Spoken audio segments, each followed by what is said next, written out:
मैं प्रियंका गांधी वाड्रा, जो लोकसभा की सदस्य निर्वाचित हुई हूँ, सत्यनिष्ठा से प्रतिज्ञा करती हूँ कि मैं विधि द्वारा स्थापित भारत के संविधान के प्रति सच्ची श्रद्धा और निष्ठा रखूंगी।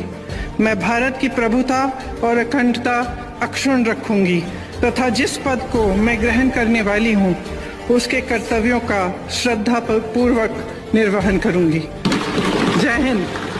കേരളീയ വേഷത്തിലാണ് പ്രിയങ്ക ഗാന്ധി സത്യപ്രതിജ്ഞ ചെയ്യാൻ എത്തിയത്. കസവ് സാരി ധരിച്ച് തനി മലയാളിയായി പ്രിയങ്ക ഗാന്ധി സത്യപ്രതിജ്ഞ ചെയ്തിരിക്കുകയാണ്. ലോക്സഭാംഗമായി സത്യപ്രതിജ്ഞ ചെയ്ത പ്രിയങ്ക ഗാന്ധി എല്ലാവരെയും അഭിവാദ്യം ചെയ്യുകയാണ്. ഇനിയിപ്പോൾ രജിസ്ട്രിയിൽ ഒപ്പിടാനായി പോകുന്നു. പ്രിയങ്ക ഗാന്ധി തനി മലയാളിയായാണ് വന്നിരിക്കുന്നത്. വയനാടിന്റെ MP കേരളീയ വേഷത്തിൽ സത്യപ്രതിജ്ഞ ചെയ്തിരിക്കുന്നു. പ്രിയങ്ക ഗാന്ധിയുടെ സത്യപ്രതിജ്ഞയാണ് ലോക്സഭയിൽ നിന്ന് നമ്മൾ കാണുന്നത്. വയനാട് ലോക്സഭാംഗമായി പ്രിയങ്ക ഗാന്ധി